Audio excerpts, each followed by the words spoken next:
Well, let's do some introductions. Okay. Am I introducing you? Oh, this is fun. Okay. This is Wes, model, actress, Advocate. How would I introduce you? You just did. Yeah, but I was just done. How would I introduce you? Ace, he does things. No, I was like game changer, mobilizer, uniter, and we're joined with Montana McKenzie, aka Spicy Moon. Yeah. So Montana, you were on in March when we were talking about queer entrepreneurs, and you were talking about Spicy Moon Foods, which is your vegan, gluten-free, like delicatessen bakery. Like now you have it's a little bit of everything. Yeah. Yeah. Cupcakes, it's donuts, it's sauces, it's pop-ups, it's collaborations with other local chefs and kombucha brewers. Yeah, I feel branding. Is this is this kombucha? Yeah, so this is kombucha brewed here in KC by Artisan Kombucha. Is this something newer or is this something that's been? I'm not sure how long he's been doing it. I discovered it eating at Kind of Food, fell in love with it, and then feature collaboration with Ben there doing a jalapeno ginger and prickly pear kombucha. Look for that. That coming in June. Love spicy drinks. Yeah. I know, but what? Oh, it's a touch of jalapeno. No, like I'm not that brown. I can't eat spicy stuff. I have a sensitive butthole. Ooh. Yeah. Well, we have a couple things. So we have these. So what are these drinks that you brought us to try? So it's strawberry ginger and blueberry ginger. I got the strawberry. I'm gonna bust this. Oh, I must have a blueberry. Still got it. Oh, I should have got glasses. I don't think I can drink a whole one of these. Okay. I'm gonna get glasses. While you are picking out a card, I'm gonna grab glasses for it. Oh. Why don't you pick out a card? Alright, boom, got one. Into the seat. Ooh. If you could have a magic wand, what would you want more in your sex life? Well, two things. I have a magic wand in my top drawer for my sex life. But yeah. I don't know. What was the question again? If you could have a magic wand, what would you want more of in your sex life? Consistency. I feel like, yeah, I feel like that's probably what I would want most. It's so sporadic when I have sex. I'm so weird about it. I mean, there are times that I won't have sex for like 6 months, and then I'll just have sex every day for like 3 weeks with like whoever. Not whoever, but like whoever. I still have boundaries, but like, yeah, it could be like multiple people. I'm not like which is totally Wait, I don't know. Is that normal? Because it's like not having sex for like 6 months to a year, and then all of a sudden for 3 weeks, just having multiple partners like to make up for that time. Sounds great. No, but I think maybe you're in a space where you're present and ready for it. So you engage in that, and you're a balls to the wall. So. Yeah, and then but also it's like that whole feeling like I don't know. Sometimes it's just like you have like dirty, raunchy, crazy sex, and then you're done. You're like, get off me, you disgust me. Don't talk to me. Ew, don't touch me. Go on. I would say more time for it. Oh. Yeah. And that consistency. I'm a planner, so yeah, I'll be like, it's not that sex is scheduled, but that time is. Sounds like we got 47 seconds left and then into my meeting, so we're done, right? We're good. I would never plan sex before a meeting because I want to be focused on the meeting. So not thinking about what I just did. Yeah. But I think planning in the sense that you have time to engage in that activity if you want. Or prepping. Prepping, yeah. Prepping would be a good. What is this? Making sure.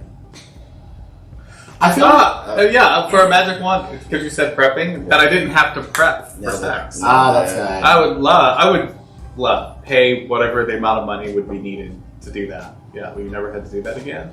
Yeah, thank you. Prepping for sex. Yeah, it's awful. But I don't really planning. I think it's weird. Oh, planning your sex? Yeah. I'm free Tuesday at. Yeah, I feel like that's weird because I feel like then there's like some added pressure or something, or like. Will I be in the mood? Yeah, in a week and 2 days. Yeah. Yeah, that's true. So I've been like, I'm like But I'm a planner. I get it. I'm a 24/7 in the mood. Set some time aside. Yeah. I mean, I feel like once it starts going, like, if it's good, I'm like, fuck the rest. Like, I don't even care about the rest of my day. Like, you can be called on my phone up, where are you? And I will call you back when I'm done and be like, I was getting dick down, so I guess we're rescheduling that because that was more important. Sorry, I didn't pick you up from school, honey. I was getting dick down. Glad you knew how to walk home. Oh, that has not happened. So. Sorry, I didn't make your wedding. I'll go to your next one. I was getting dick down. I was just reading the one that said life lesson. That would be a life lesson. I think the universe is telling me something. I think when it comes, it comes. And when it doesn't, just take a little longer until it does. You get the right questions? Yeah. This one, it says, like, as a child, what rules were made to be broken? I grew up in an abusive household. There were no, like, breaking the rules or bending the rules. Like, I don't know. Like, you didn't have any rules to follow? No. They were just like, if you did, there were no, like... Oh. Yeah. No repercussions, no. There were there were crazy repercussions. I'm saying, like... You didn't want to break the rules. Yeah. You walk on eggshells? Got it. Yeah, nailed it. Yeah. I was, like, making rules as a kid. Yeah. We can't do this, guys. What is your... what's your son's kid? Huh? Everyone's like, yeah, we can. My parents didn't say, like, new rule, guys, we can't do this. That would be me. We're like, shut up, let's go. I'm a Virgo. Yeah, okay, yeah. You're welcome. Yeah. It's my rising, I get it. We plan. Yeah, they plan it all out. Yeah. No, I made a chore board for my brother and sister. I bet you were the favorite. Yeah, when we were growing up, because I didn't understand why everybody else's rooms were messy. And my room was, like, put away and nice and organized, and so... Why was that your concern, Mr. Control Freak? I need to control your room, too. Oh, no, because when it's time to clean up the house, or if we want to do something, you know, we couldn't go to the pool because my brother's room wasn't clean or something like that. So I'm like, well, this will fix that problem because I'm not going to clean your mess, but if we have a chore board and this week you did this, that would help. And I think, like, it had its own, like, easel display and all that in the hallway, and I think it lasted, like, maybe a week or so, because I was the one doing it, and nobody else was engaging with it. And your parents were just like... Let him do his thing. Yeah. Yeah. And look at where it's gotten you. All the chores are done. I didn't make my bed this morning, but my chores are done, yeah. Gross. Ace, have you tried yours? I tried mine. Yeah, do you like it? Yeah, so I like ginger, and I had kombucha yesterday, and I almost bought a ginger one, but I didn't. I got the Triology. This is pretty good. I like this ginger. Wait, what is that one? Blueberry ginger. That's weird because it's a strawberry, but that one's red. Yeah. And then this, because you would think that the strawberry would be red. You think the ginger would be yellow? Yeah. That's so wild. What I can say about this kombucha, because I drank kombucha for a while when I was friends with someone else, which whatever. Anyways, I feel like this kombucha is a lot sweeter than I'm used to. Like, yeah. It's good. I like it. I probably could drink this whole thing right now. Yeah. What do you think? Which one do you like better? Strawberry. That's way refreshing. Yeah. Wow. That one's not? No, they're both great, but yeah, it's like drinking blood. Well, no, it's that ginger has that tang to it. Oh. Yeah. This is the strawberry has to cut that ginger down or something. I don't know. It tastes completely different. Yeah. It's good. It's really good. Yeah, I would guzzle the strawberry. I mean, there's on a hot day on your outside. Oh. Yeah. I like it. Sometimes you still can't get past like that smell.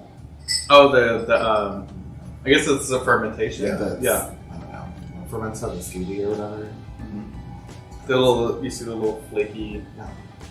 That thing is called like a Scooby. Right? The mother's yeah. Looks like a raw chicken almost. Raw chicken breast. Oh. You ever seen that? Yeah. No. Yeah, that's what the Scooby looks like. My friend that I used to drink this with, like, she used to make it.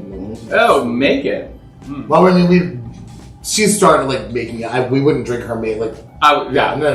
Yeah. Like someone's homebrew. It's like, Yeah. that's no. We're good. You made that in your garage. It's so cute. I love it. My Drink it. toilet water, or the toilet bowl. Yeah. You seen that? Yeah. It's gross. The prison hooch. Oh, that just blows my mind. I can do that. Yeah. You know how I feel about bathroom stuff. So no, I'm not drinking water out of there. What is the best date you've ever been on? I like this because I'm going to lead into like our discussion from this question. I love that. I would say the first like official date that Christopher took me on has and continues to be my favorite and best date. Yeah. How long into your relationship were you before you had your first official date? We were probably 5 years married. no, a couple weeks in. We were a couple weeks in, like because we were hooking up at the time, and I had like an all denim outfit, like very. Justin Timberlake. Yeah, Thank you. I was just picturing like JT and 1999 MTV. Yeah. Wow. Very denim-y, same color denim. Yeah. Tried to rock it all out, and we went to like this queer-owned What was he wearing? Italian Because they're like all like made in denim, and he's just like, okay, girl. t-shirt, and I would imagine t-shirt and jeans or something with him. Yeah. Maybe a button-up. I don't know. We went to this Italian restaurant that's it was in someone's house. Like they had renovated the house to be like the restaurant, and so it's a very Oklahoma, Arkansas thing to see that. Yeah. He's like rural, kind of. Yeah, but this was in like Tulsa, Oklahoma, which is not rural at all. Oh, yeah, we're trying to get that by then. But we had like it was okay pasta. It was like the meal was okay. Like he took me there because they were gay owned, and so. And you were gay. And it was like it was. And he was like, I can't. Is take that you the name out. of the place? It's just called Okay Pasta. Also, he's like, I can't take your gay ass in this outfit to anywhere else, so we have to go to this gay place. And my denim When is this denim. appropriate? It's like, girl. Oh, God, you get pasta. So every time that you would want pasta from them, you'd always just put the outfit on. I'm ready. my favorite restaurant. Yeah, that was a really good time. Why was that the best day ever? Just the time that we spent, and it's a really good memory to look back on, and it makes me laugh, and so I have like numerous dates in between there, but none of them have that impact. So, yeah. What about you? I'll pick this one because it'll segue kind of into our conversation. But we went on a Tinder date, the woman, and it was real like, hey, I like doing drugs and doing crazy shit. And I'm like, hey, I like doing drugs and doing crazy shit. It's like, I've got acid, and she's like, I've got marijuana. And it's like, let's get together. And it was this like crazy date of exploring the city. Hallucinogenics. Took me up to the President Hotel. Whoa. And knew a way to get out the window onto the actual sign. What? Sat, smoked a J out there. Yeah, it was. And then went back to her place and listened to Tame Impala. It was like one of those dates where like you're not sure if it was gonna go sexual, but it just sort of like connect, and it went this whole other experience. Yeah. So you literally just met a person on Tinder, not meeting them before, and had this day. Yeah. That sounds like so much fun. Wow. Yeah. Yeah. And also, what makes it like fun, I feel like, is because like that could have went so many different ways. Yeah. My friend was like, how did you not get arrested? But So, yeah. I'm like, you were sitting on the sign. I mean, sometimes the universe just lines up. Sometimes the universe does it through Tinder. Speak it up. Right. That's never been my Tinder experience. I've never been on Tinder, so I don't. I consider Tinder like a. I didn't know for the Aside from longest like time. straight individual. I didn't know for the longest time there was an option that you could choose both men and women. No idea. What? Yeah. I didn't know that at all. Yeah, I think like it's on most of the apps now. There's so many other people now. We need to check farmers only. I need to know. Yes. Yes. Can you select a gay farmer? Oh. Looking to get bread. Wait. To breed his cattle. To breed his cattle. Yeah. Yes. He needs help with breeding his cattle. Yes. Breeding and seeding. Ew! So, you're just talking about this really wild, crazy date.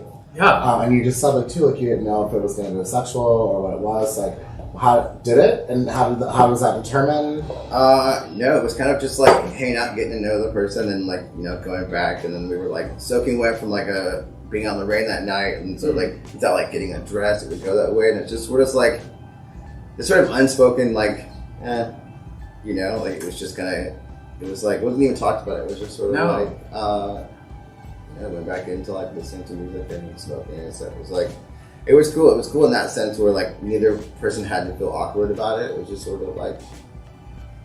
Did you get dressed again, or did you? Yeah. Okay. Yeah. I brought some clothes from her. It was just like, I went there, so it was like, all right. Just like full face. Yeah. Bottom lash and a heel. But I don't have nails, but I'm still rocking it. Right. That's hilarious. I still have those socks. Are you still talking to this person? On Facebook. They own a dance studio in town. Shout out to them. Doing That's cool. Yeah. I feel like after an experience like that, because I feel like I've had experiences similar. I mean, not on Tinder, but like, and it's just random. You meet somebody, you do some crazy shit, and then all of a sudden you just never see them again. So it's like, that's a fun memory. Yeah. And then you think back, like, oh, whatever happened to them. They're still rocking it. They're thinking about you. Probably not. Uh, I mean, how could they not? So you met this person on Tinder, jumped into like I would say it's some like it's acid. Would that be like a heavy drug use? Like, because I feel like with marijuana there's still some control, or cannabis there's still some control, and I don't feel like you have that control when you're on acid. It's sort of like the world shifts. The world shifts because it depends on the dosage, but Okay. it really depends on the dosage. I felt pretty in control, And that makes all the difference too. yeah. If you're in a safe, if you feel comfortable and safe. So what did because today we're talking about virtual sexual assault, and when you're like, I'm just picturing like you're in this space where you're not in full control, and so there is an opportunity for sexual assault to take place, and also for the person that you're with. For them, if you're the person who isn't as engaged as they are, or on the same level of drugs, or something like that. Did y'all talk about what that would like, that consent level? How long was your I guess Tinder relationship? Have you talked on Tinder for a little while, or is it just? No, this was straight like just that like day. That day. Wow! Yeah. That was just sort of my like mentality at that time. It was just like, talked about this last time. Just being addicted to experiences and like, what a great avenue to manifest them in. But yeah, I mean, it never was really talked about. I think kind of the intentions were to just consume drugs and have fun. I don't know if it was really. Yeah, so you didn't like talk about engaging in sexual activity or that something that might occur later on the day, I guess. Yeah, I think it really never was. Looking back at it, it was never really spoken. I think so much of that whole experience, and I think when you're like connected with somebody, is just that you don't really have to say anything. I know that's very rare, when you first just meet somebody off the internet. But I was looking at that was a situation where it was comfortable. Both parties were sort of open, and it never had to really be in that sort of like one person wants it more than the other person, or like you're pushing yourself on, or you feel like, well, I guess I should do this because they spent the day or they gave me this. And I didn't want to also be that person who like, let's do drugs and let me come on to you. And I was like, it's like, I also, you know what I mean? I don't want to. I want to put somebody in that situation either that like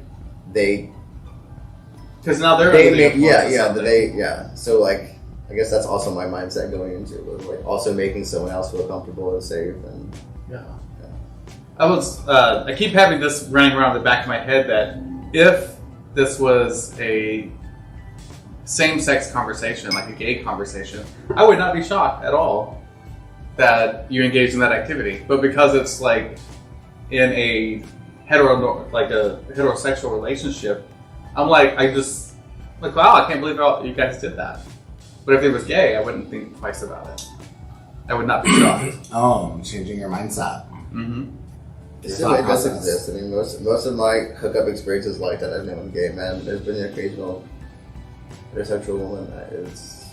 I don't think that I've ever That's just wild. met anybody off of any kind of like app as a gay man meeting another gay man where there wasn't like an underlying sexual like tone. Like, Yeah, this is like this is what we're doing. Yeah. yeah. I don't know how lesbians. Well, so with the gay men that you engage with online, if you're comfortable sharing that, like, have you had that type of experience with them where if their sex hasn't been a part of it, it's just been hanging out, or has there always been a sexual component? I think there's always been a sexual component. There's been similar experiences where I'm like, hey, I like taking hallucinogens. You like taking hallucinogens. I like to just hang out and trip. But it's never not. Yeah, it's never not gotten sexual. I don't know. Maybe. But I think part of it too is just because growing up male, I think, in our culture, like we're just like taught different things, and there's a lot of toxic masculinity. There's a lot of hidden feelings and hidden things, and I think there's a lot of like repression of a lot of things. And I think that when you come out, that's kind of like a tool, because it's so hard, I feel like, sometimes to connect, that I think that sex isn't a tool that men use to connect, even though it can be very unhealthy. It's more sex-led with men, definitely. It's like that's the leading conversation that is from the jump, to where with women it is definitely like that connection first, that experience first. Well, I think that's also because like how we're raised, girls I feel like we're raised to talk out their problems with other girls. As boys are like, just punch them in the head and we're done. Like, that's your connection. Yeah. Do you think it's a component too that for gay individuals, sex is such a strong identifier? So it's not about being gay or living your truth, and that what we say now is more about who you're having sex with. And so as a gay man, you're having sex with other men, and so it's just sex. And so sex is the first thing that's associated with gay individuals. So when you have those conversations, it's how do you just hang out and be gay together? Like, we don't see that normally, or we haven't had that around us. So when it does happen, there's always a sexual component to it. Well, that I've been a long time advocate of normalizing same-sex platonic relationships where they don't have to. You don't have to have sex with each other. Oh, it's crazy to be friends. Yeah. Yeah. Have common interests and still not have sex.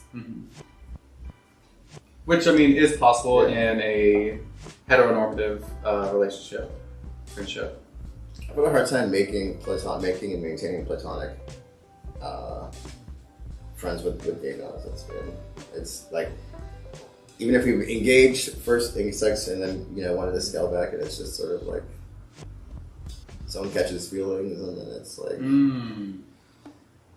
I don't know, and then that's just kind of like always there. It makes that situation, it's a big elephant in the room. It makes it awkward. It's like, I think that we should normalize talking about that. I know, it's like, if you were to normalize that conversation, or just to speak about the elephant in the room, do you think that would help? Like, dissipate that anxiety? I think just better open communication period in those situations. And like, I think we talked about this before on or off camera, but just because we like hook up one time doesn't mean that we're gonna hook up again, or next time I see you, or doesn't mean that like that's going to be the norm every time we hang out, or like I think that starts the conversation, and those conversations are difficult. And I know that we have a mutual friend where, we've had discussions where this person's like, it just seems like everybody's always falling in love with me. We're like, well, have you told them directly? Like, you're like, well, no. I'm like, well, what do you expect to happen? And like, why? Like, and then when you lose those friendships, you're like, oh, I wish that we could be friends. And I was like, but they were half honest with you, but 100% what they were trying to say. Like, maybe have that conversation and be like, look, I get it. Like, you're physically attracted to me, or something in our friendship, like, you're missing, but like, the reality is, it's like, our friendship is platonic, and I love you as a friend, and I want to keep that.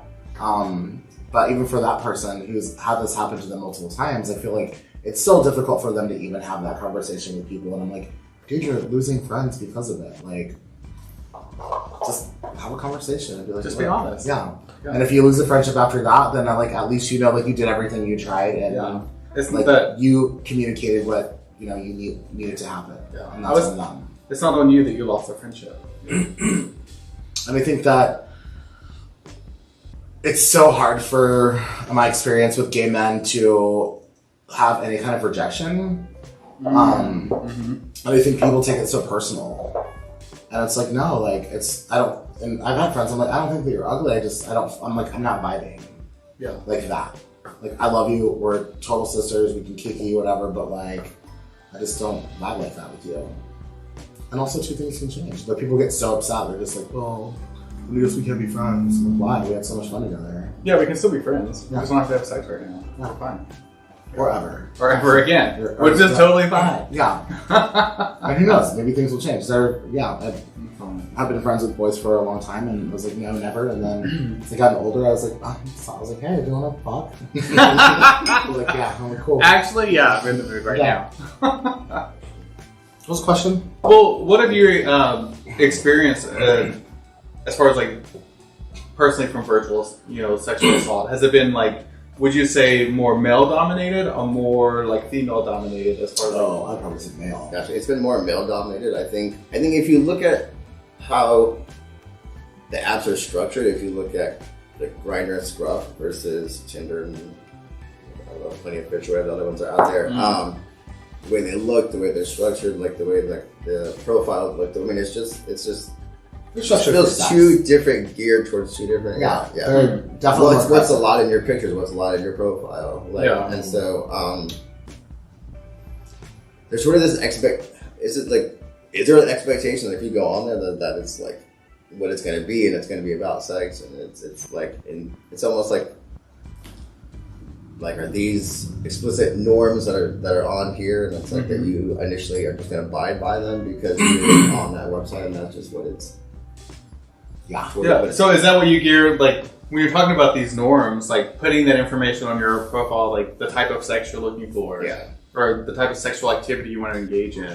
So, or dick sizes already, Yeah, like, you already know the dick size and stuff like that. Like, do you want that? Or is that something that you would prefer, like, do you consider that too much information for you, or? No, it's just how I interpret it, how do I navigate these sites? Like, do I become a different person and I'm navigating these sites and are my wants and desires different because this is the way that it's geared towards and like definitely don't feel like I can make a platonic male friend on like Scruff, but I think like if I was on Tinder it feels like maybe there could be more of like a what I mean, just given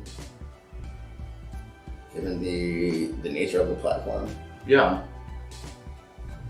Yeah, I'm just picturing like on Tinder, if you were to like message a straight guy, I don't see him like being like, "Hey, do you want to grab yours?" I don't know. What do you tell a straight guy you want to do? But or like sending, what are they? Do you want to throw out? I don't know. What or are sending or sending unsolicited dick pics, like where it's what is deemed appropriate and not appropriate based on the platform. And I'm gonna come with that. Inappropriate. Oh, it's like, what was that, Ace? Real appropriate.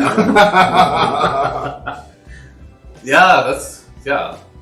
Well, I mean, that is... even Grindr has like the little thing or whatever, like, do you accept not for safe work pictures, like yes or no? So I mean, like they're... And that's not going to consent approval, because I would... No. Is that not consent? I mean, it is. Like, if people say yes, but I mean, I know people that say no and they still get unsolicited pictures. Really? Yeah. I mean, people are going to send a dick pic regardless, I get that too.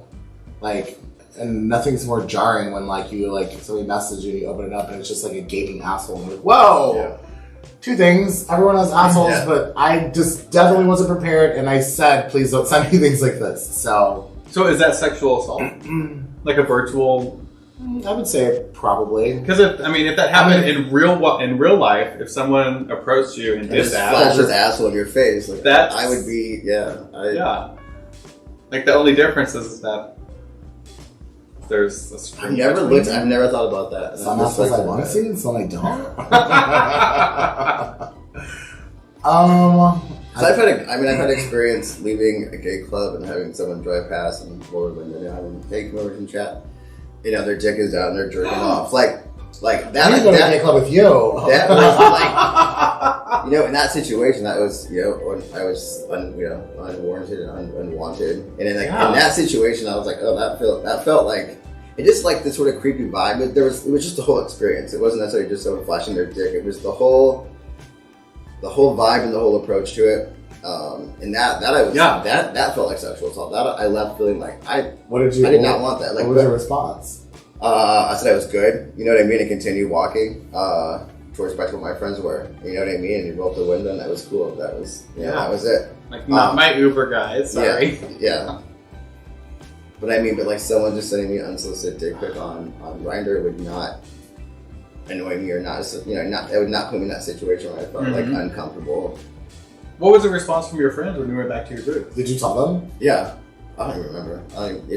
That's the thing. It probably was nothing. It probably was right, because you're like, this guy's like jacking off in his car. Yeah, they're probably like, yeah. Oh, it's just Bob. Jack off Bob. I'm like, the parking lot attendant, you know. I don't know. That's why nobody breaks into the cars out there. You know? Josh, your dad's circling the lot again. Tell him to go home. Oh my gosh. So yeah, depending on the situation, does someone flashing their dick at me feel like assault or not? So what do you do when you're online? Does it classify as assault if you don't want that to happen? Because I feel like there's sometimes people flash me their dick, and I'm like, I did not want that to happen. I mean, I didn't think it was going to happen, but it does. Like, I want to see your dick again because, like, I'm attracted to you. So what's up? Yeah, I think. Yeah, you should ask consent first before you send those pictures. Yeah.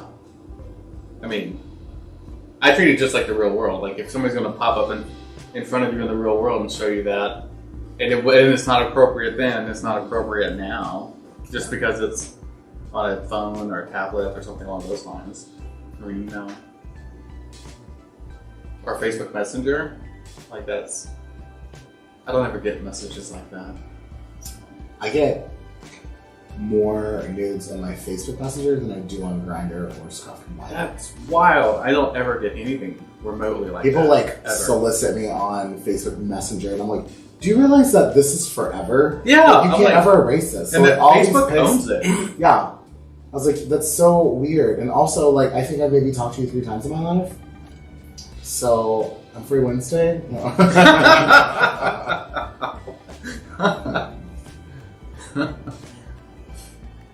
The inappropriate touching. Yeah.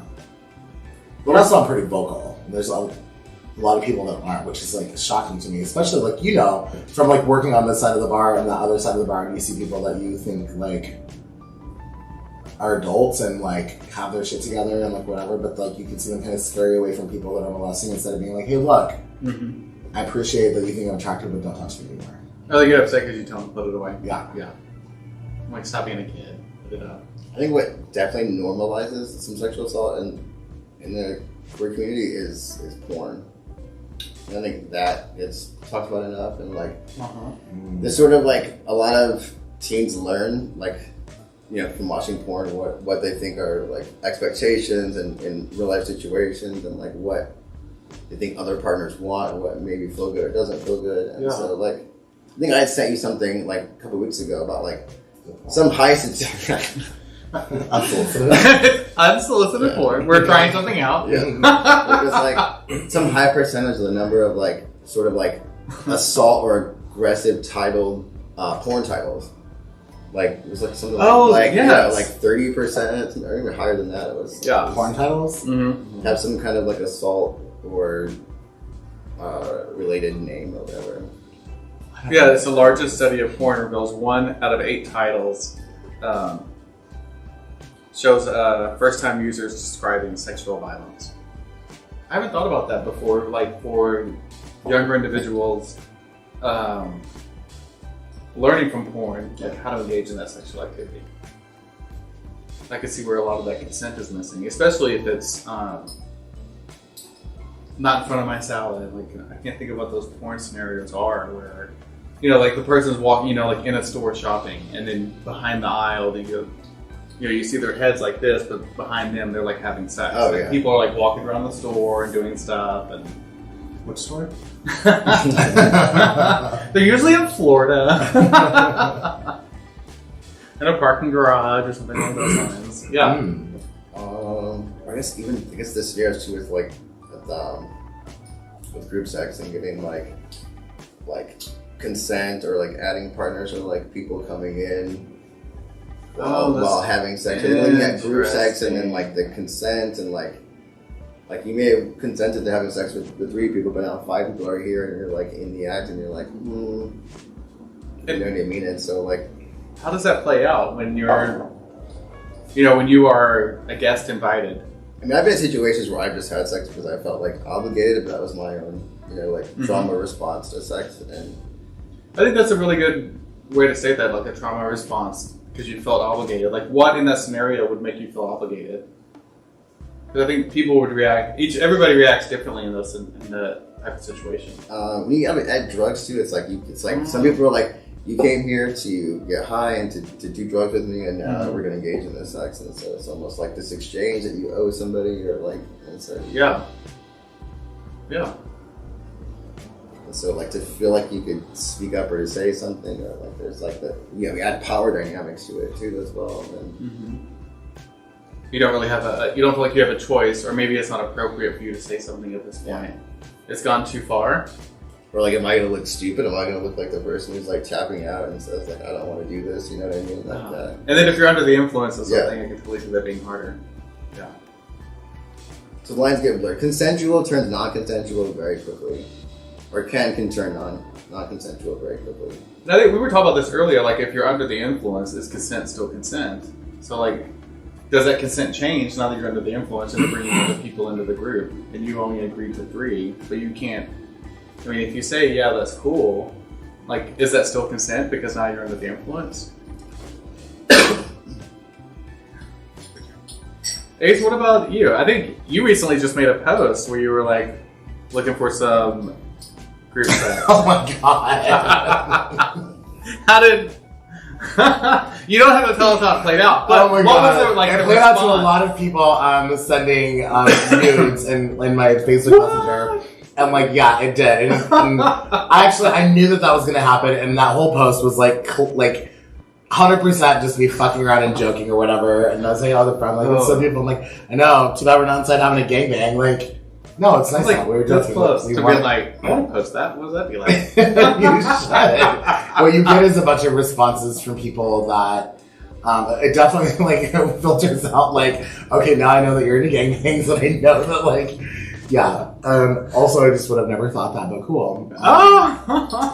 Yeah, and just, I don't know. This comes with the territory. You open your mouth to do some dumb shit happens. Does it make it right? Not always, but at the same time, there are some people that sent some graphic things that I didn't appreciate, but there's some that did, and I was like, whoa. Send more, please. So, do you think because you made that post asking who wants to engage in this activity? Oh, that definitely is like a consensual post. To say that, like, send me your pictures, your videos. I didn't say that. I just said who wants to come over for a gangbang, DM me. But some of them didn't even say anything like, yes, pick me, or like, where's the address. Some people just started off with just like straight nudes. So I was like, oh. Man. Yeah, they were advertising. I posted what I posted, so I had to know that something like that was going to happen, and if I did it, then I'm a fucking idiot. So, you can't just like, I don't know, people try to scapegoat all the time. It's like, well, I didn't know that going 100 miles an hour, like on my motor scooter, like on a gravel road with no helmet, that I would fall off and like get a brain injury.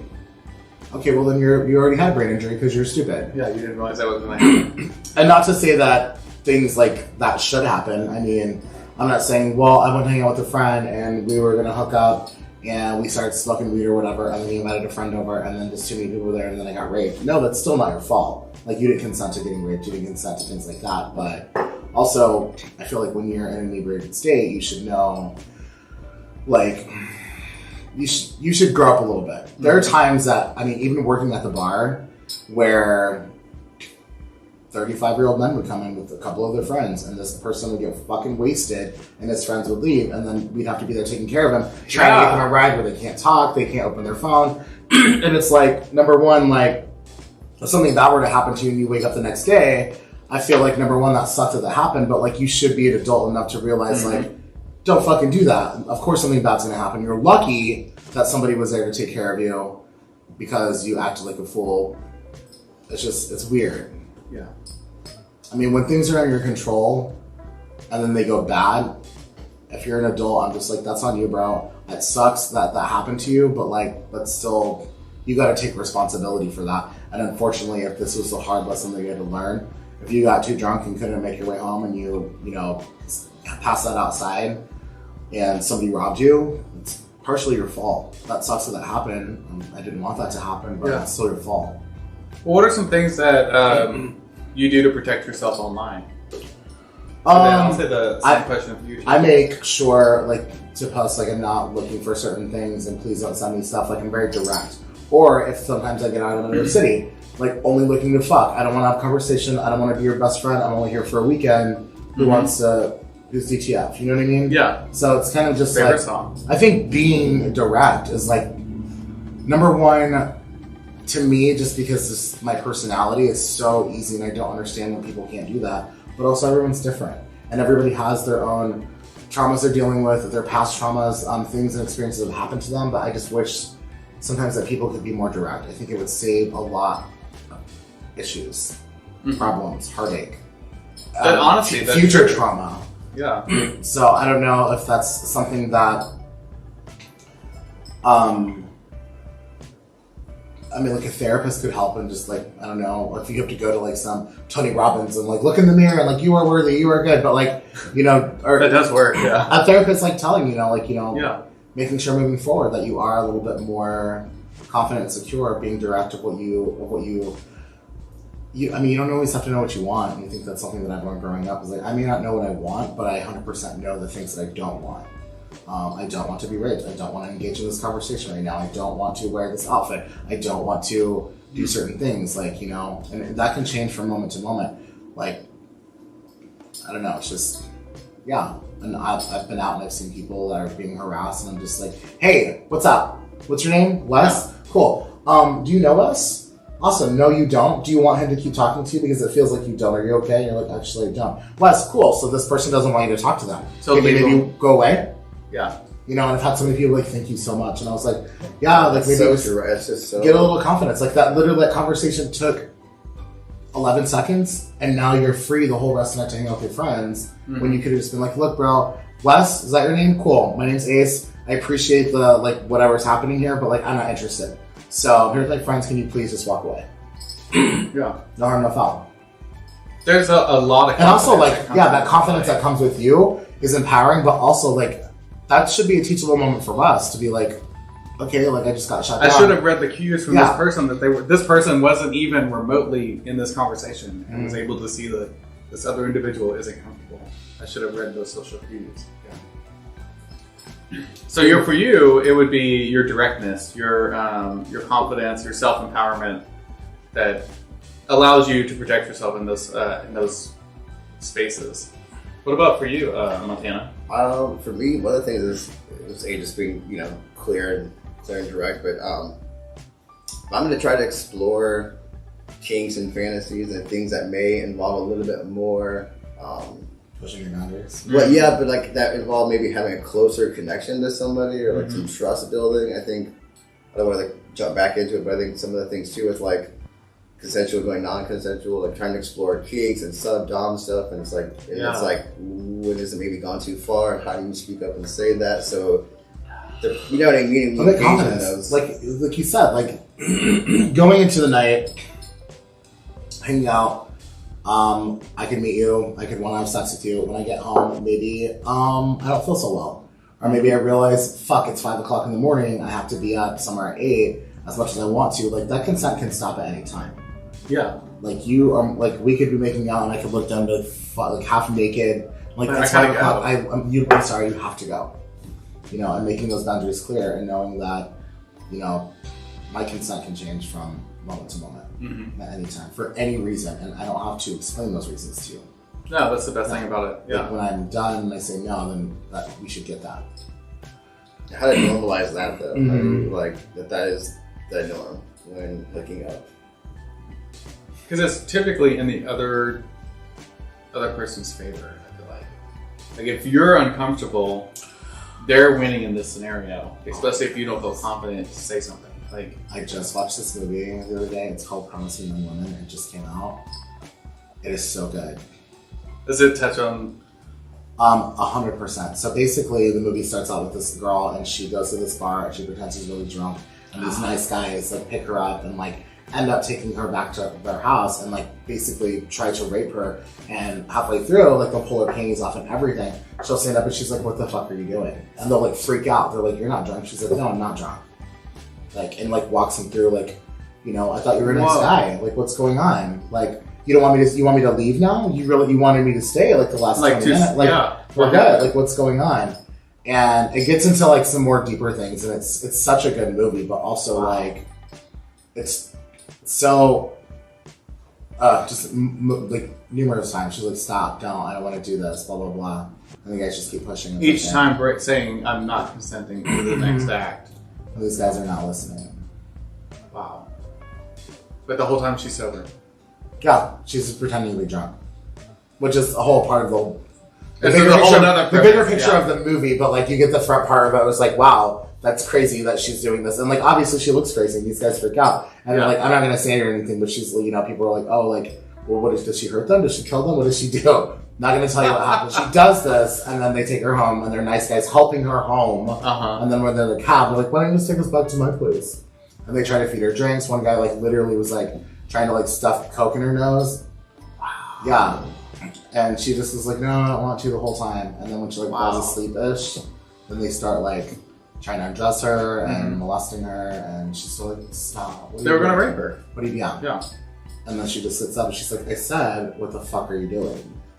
And they're like, oh my gosh. It's such a good movie. Wow. It's scary and it's sad and it's good. Yeah. Not a documentary, it's like a movie. No, it's a movie. Highly recommend it. Highly recommend it. It's called Promising Young Women. But it goes to show too, like, at any time, you know, like she did maybe like flirt and a little bit come onto them in her drunken state while they were in the car or like even at the bar, but consent can change at any moment. You can decide, I don't want to do this. Yeah. Whether you're sober or intoxicated or with someone that you trust or with someone that you don't trust. And I think last week Jillian really touched on too that most sexual assaults that are reported coming from somebody that you know. Yeah. Not a random stranger and not some scary man in a bush that jumps out at you, but from somebody that you trusted, that you were with, that you engaged in activities with prior to that. Well, you feel that trust, that connection, that you can let your guard down a little bit and you're safe with that person. Yeah. They take advantage of that. I think, you know, we were talking earlier, like you said, like, how do you normalize those conversations, you know, between your friends? I think that's, you know, you just ask, you know, like... And I think also talking about some of your experiences. Yeah, sharing that information. A friend, I think 2 weeks ago, that we went out or whatever, and we drank, and they got drunk, and we didn't know each other really well, and they ended up spending the night here, and they slept on my couch, and I like got in a blanket and went to my room and shut the door, and I woke up in the morning and they were gone. And then they called me the next day, like, hey, let's go grab some lunch. And they were just like, you know that you're like a nice guy or whatever, but I didn't realize like how much, because most people in that situation would have taken advantage of me. And we talked about like people had taken advantage of that person. They bring him over to their house, let him spend the night, like whatever. And like he's like, I woke up on your couch, fully clothed, with a blanket. Like, and I felt what? Yeah, he was like, I thought, yeah, and I was like, yeah, like, where am I? It wasn't, yeah. Like, you were clearly drunk, so I was like, it wasn't going to... Yeah. Like, it's not appropriate. Yeah, he's like, that's something that he's like, that I haven't really experienced. Wow. I was like, that's really sad, number one. And number two, you probably should talk to someone about that. Yeah, because that's a lot of baggage to carry. Well, and an expectation that but if also, I get like, drunk, to them, they're like, it was normalized. And I was like, well, how many times? And somebody's like, well, most times. And I was like, well, do you want to have sex with them? And he was like, I mean, not really. I mean... And most of it I don't remember because I was drunk, and I was like, that's also like not... That's even worse. It's not healthy. Yeah. You know, and he was like, oh. And I was like, has that never occurred to you that that's not normal? And like, what happened to you was not normal? Like, but clearly, like, you've normalized it maybe because of your relationships or friendships or the people around you have made that normal, and that's 100% not normal. I started sleeping with men at like 28, and I had no idea what the norms were. I just was really naive, honestly, for like what I thought I knew in the world. Are the norms different sleeping with men than it is with women? Yeah, I mean, it's just yeah. I mean, just how quickly you go to it, just how like sex focused.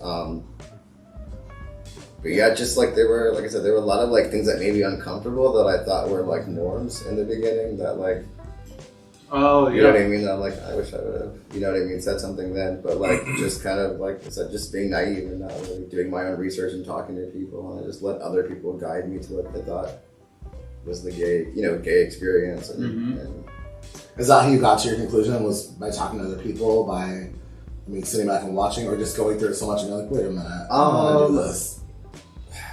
I think it just took, I took a lot of years of a lot of horrible situations of like, and the figure out, why I was manifesting and what kind of like trauma I was recreating in my life, and really, did some searching, because that's what it is. Like you recreate trauma, you go looking for it. At least in my situation, I feel like a lot of the situations I was putting myself in were just manifestations of trauma. So anyways, after all of that and just going back, like most of them probably weren't, super healthy, but they were like things like open relationships. That's wasn't really for me, but I was like this guy, I was like, I'll give it a shot, and it worked a situation where like I was monogamous, but they were still open, and so like just things that like, just some things that were normalized that just for me and my own, nothing to do with my orientation, but just what I wanted in my life was like, I wanted monogamy, and so like things that I just got the experience and then scaled it back, and now I know kind of what I want to take from those experiences. If I go to engage back again,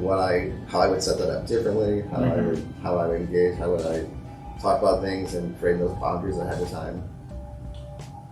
Yeah, so it's made the encounters better, let's say.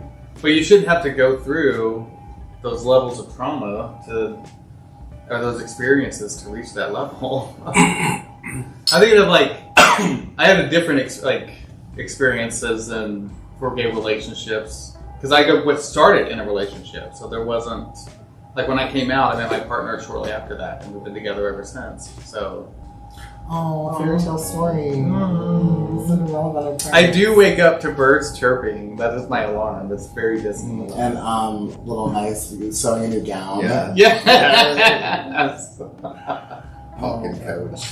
But I mean, we have an open relationship, and so we do engage in sexual activity with different partners and things like that. So, but that came with time. It didn't start that way. I didn't know what the norms were in that relationship, in a gay relationship either. So, and it started very sexual, as guys do, I guess. I think it's normalized because we've had to hide so long as queer people, and everything's been so taboo. I mean, you look back to where, even Stonewall before, where you go to certain places designated to hook up with men. It wasn't really like, oh, let's just go here and watch a game. Cruising spots. It was more, it's like, because this is the only kind of intimacy that we're allowed to have, and it also has to be like in a dark, hidden place. Yeah. And so touch was kind of the only thing. And so it was kind of, I think, normalized. And I think even as we've progressed, we still don't have like a normalized relationship of like what gay adolescence looks like. Oh my god! That definitely would help so much. They're happening now. Yeah, it's hard to people know. It's like when you are 6 years old, and my best friend who lived 2 doors away from me, Sarah, was a girl. Like it wasn't.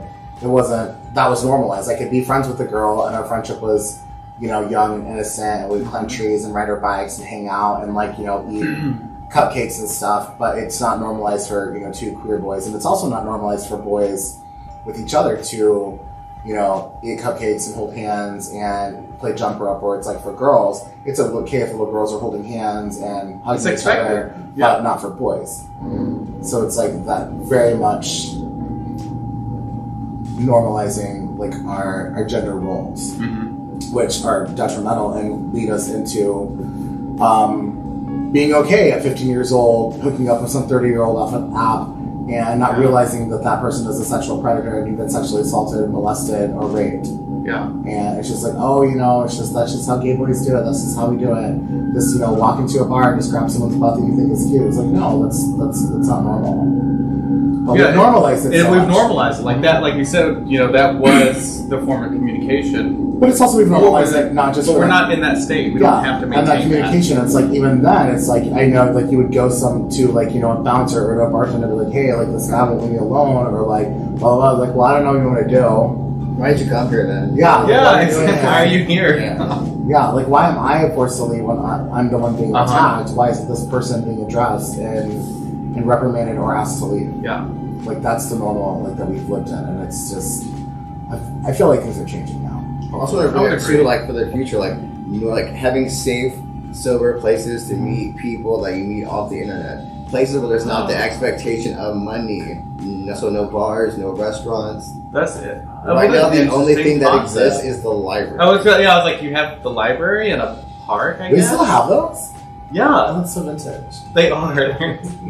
I feel like I don't know. They're full of. I'm a person books. that does love books and like tangible books too, but I always forget that there's libraries. Number one, because apps make it so easy just to like buy stuff and have it sent to your house. So I don't really rent. I just purchase. Yeah. And then I would feel like with like Google and like everything like why do we really need actual libraries? Do people go there to they do research and like get encyclopedias or like whatever they do? We should have the library on. I take when they were open, I would take my kids at least once a week. Like we check out books, I check out books, I read books, they read books. Yeah, like it's more. It's a social service and support network. Also, my friends like on computers at the library. Yeah, so my friends just give their kids like a Kindle, and I'm like, a 6-year-old has a Kindle, like now they're reading. I was like, oh, we're old school. We go to the library. We get on the streetcar. Yeah, we should have the library does so much stuff as far as social services for people. Yeah, I feel like free activities for parents and kids. Like the educational component for obviously. But there needs to be, like I said, safe places to meet up that you aren't required to spend money. Yeah, because that just drives that. Like, what an interesting, what a way for libraries to rebrand themselves in the 21st century. Yeah, as a virtual meetup spot. The downtown has the in-person safe meeting. You got the rooftop at the downtown library. Yeah, there you go. So, as we're wrapping up, like, what would you think? What steps do you take to, or what would you recommend for people going forward to protect themselves? Or something to think about, when they're engaging online with somebody. Communicate your intentions and your boundaries ahead of time. Yeah, and what are the intentions of meeting up? Or is this to like kind of fill it out and maybe we'll hook up? I mean, just even if it's kind of like that, at least you're open about that. Like maybe there'll be some sex, maybe not. Maybe we'll see. You know what I mean? But just being clear. What are your intentions and what are your boundaries? Let's start there. Yeah, I love that. Ace, what about you? That's all impressive. I just wanted to say hi and I liked your hair. Thanks for the dick pic. I didn't even want a date. I don't know. Everything to me is just like be direct, be upfront. We're all adults. I think for the most part, I feel like for the gay apps, like, I have had people that like, I just want to meet some friends, blah, blah, blah. I was like, well, also, like, I love that concept, but it's 2021, and that's such a naive, like, unrealistic, idealistic point of view to, like, I'm just on here to make friends and blah, blah, blah, blah. I'm like, well, everyone else is here to fuck, so good luck with that. This is a sex app. Yeah, and I appreciate that, but, like, that's just not real. Or does it work for you? Yeah, it's just, like, but the reality is, like, most things aren't like that, Like, you can say that, like, I want this to be this and this and this, but the reality is sometimes that's not it. So you can't get really pissed off or offended if it doesn't go that way. Mm-hmm. And I think that more people like growing up and being adults and taking responsibility and being proactive in the things that they want to do, whether it's having sex, not having sex, or also just communicating. I think that there is a huge lack of communication skills that happen, and I think that maybe some of the technology has been at the forefront of that. I think also, obviously, like, growing up in America and generational kind of things or whatever are a part of that, but also like it's 2021 now. We've utilized most of our social media platforms now to be able to have a voice. Fucking use it. Just use it. Say what you mean to me, what you say what you want, and do what you want. Like, just make sure that it's known, and have conversations with your friends. And if you think that you've like been subjected to some kind of sexual assault, talk about it. Talk to your friends, and the reality is, it's like most of us have. at some point experienced sexual assault, sexual trauma, whether it's directly or from a friend or from a family member or from a neighbor, like whatever, but it affects everyone. And I think the biggest thing is just communicating and talking about it, opening up conversations and figuring out too, like conversations out, like what is normal? How is this normal? Do you think it's normal? What's your opinion? Because we all have different experiences, but we can all come together and like figure out what is right for us and what's wrong for us. Yeah. I don't know. It just seems so easy when we sit down and talk about it, but right. like in everyday real world life, sometimes it just gets so hard. Where would someone right now go to get information on being safe on hookup sites and apps and whatnot? Like what information? Let's say rain.org is a really good place to start, and it's good in the sense too that if you think you may have experienced sexual assault, they have a chat line, and you just text in, and somebody responds instantly to answer your questions. And so, I mean, there you have somebody who can answer those questions, can tell you, no, that's not sexual assault, or yes, you've experienced something. Do you need more resources or to connect with somebody? So that's that's a national organization that operates 24/7. So that's a really good one to start with. Is like, and there are websites like that normalizes sexual conversations, like how, like if you wanted to learn about like gay sex and gay culture and gay lifestyle, there are like information out there. Like if I didn't want to learn, if I was interested and I didn't want to like learn from porn, you know what I mean? Where would be the appropriate alternative to like? I'm still mulling over what you're talking about. Like that's like sites being available. I haven't thought about that.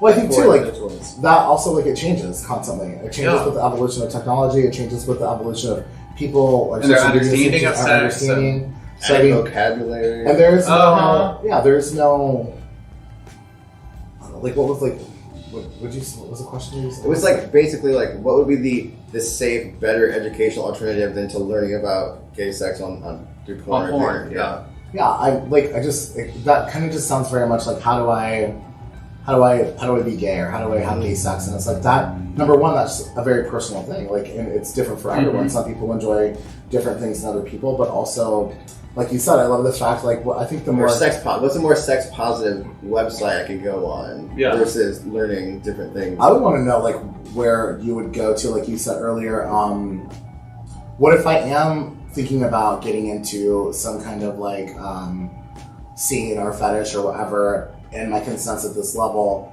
but as I walk through it, like my consent either goes up or it goes down. Like, how do I navigate, like, feeling comfortable in exploring certain aspects without feeling like I have to 100% give consent? Yeah, I can answer that one. So we have a local kink fetish community center here in Kansas City. So you can, like, they do workshops like every. Is it FetLife or is it? Are they on FetLife? They are on FetLife. I think it's listed under Club 9 on FetLife. Yeah. So, I mean, and they do workshops ranging from like bondage to rope play to cigar play to fisting to blood play. So they have a very broad spectrum of workshops that they provide. So they do that 101 educational component and talk about consent and talk about what you can and shouldn't do, like when you're with your partner, things to think about, especially when you're talking about like blood play, things that like most gay individuals do not engage in. Like that, I know, you're like just do straight people? Is that like... Yeah, when we went to a workshop, like we were giving a healthy sexual workshop, and I would say 90% of the people who were in our workshop all engage in blood play. And so we were like, they were all straight identifying, and so we were really heavy on like Hep C and HIV and transmission through blood and making sure they're sterilizing their equipment and multiple partners using the same devices and stuff like that. So, and we were like shocked. You don't show your shock face, till you leave and you're standing in the parking lot and you're like, can you believe? Like, oh my God, like I would never do that. But yeah, but that is a really good space to go and engage in those activities in a safe manner of knowing if you're going to be comfortable doing that or not. I've gone, like, I had a friend who was into rope play, and I'm not into rope play, but I was like, oh, I'll go with you for the first, like, once they break out into session, and you can start, like, practicing. Like the shibari, like Japanese rope? Yeah, they have, they have all these bags of ropes out, all these different types of ropes, so you can see which ones hurt, and which ones don't, and what you should and shouldn't do, and they have these devices where they can hang you from the ceiling, and, like, all this stuff. And so Like a marionette. yeah, so once people started they gave their whole like hour-long spiel of like introductions and like how to do things and consent and all that. And when they were getting ready to break into group, I was like, all right, so I'm gonna peace out because I'm not into this portion. And my friend was like, I was like, do you feel comfortable with me leaving? Because before we got there, it was just me and him, and he didn't know anybody else. And he was like, oh, I'm gonna hang out with these two. I'm like, peace, you're good. So I mean, that's I felt comfortable leaving my friend there at that point, and he obviously felt comfortable staying. So, but that's part of that There are consent too. alternatives for safe exploration. Oh, for sure, yeah. And there was like nobody was nude or anything like that. It was all clothed. They were just showing people like how to use ropes and make safe knots and stuff like that. Yeah, I was impressed by that level of 101 that they took. Yeah. Oh my. Hi, Felicia. Oh, I know her. She did.